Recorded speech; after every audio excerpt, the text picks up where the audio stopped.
নতুন নতুন পালং শাক, কচু, আলু, বড়ি দিয়ে ঘ্যাঁট তৈরি করে দেখাবো। রুটি কিংবা ভাতের সাথে এই রেসিপিটা কিন্তু দারুণ খেতে লাগে। প্রথমেই আমি বড়িটাকে তেল দিয়ে ভালো করে ভেজে তুলে নেবো। ওই কড়াতে আরো কিছুটা তেল দিয়ে একটা শুকনো লঙ্কা, অল্প 5 ফোড়ন, একটা তেজপাতা দিয়ে ভেজে নেবো। 3টে কাঁচা লঙ্কা, একটা পেঁয়াজ, কেটে রাখা দিশি কচু আর একটা আলু দিয়ে দেবো। কচুর গাটা একদম লাল করে ভাজা হয়ে গেলে আদার পেস্ট দিয়ে কষে নেবো। তারপরে স্বাদ মতো লবণ, 1 চামচ হলুদ গুঁড়ো দিয়ে কিছুক্ষণ কষে নেবো। গাছের পালং শাক তাই আমি কাঁচা দিচ্ছি, আপনারা কিনে আনলে জল দিয়ে ভাপিয়ে দেবেন। পালং শাকটা নেড়ে ঢাকনা দিয়ে নরম করে নেবো। আমি কাঁচা দিয়েছি তাই পালং শাক থেকে জল উঠেছে। যাই হোক, এবার কিন্তু সিদ্ধ হওয়ার জন্য গরম জল দেবেন।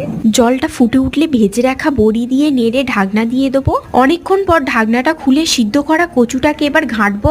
অল্প জিরে বাটা আর টেস্টটাকে ব্যালেন্স করার জন্য অল্প চিনি দিয়ে দেবো। আপনারা ঘ্যাঁটটাকে আরো কিছুটা ঢলঢলে করে নেবেন। আমি হালকা শুকনো করে নিয়েছি। রেসিপিটা ভালো লাগলে লাইক, শেয়ার, সাবস্ক্রাইব করে পাশে থাকবেন।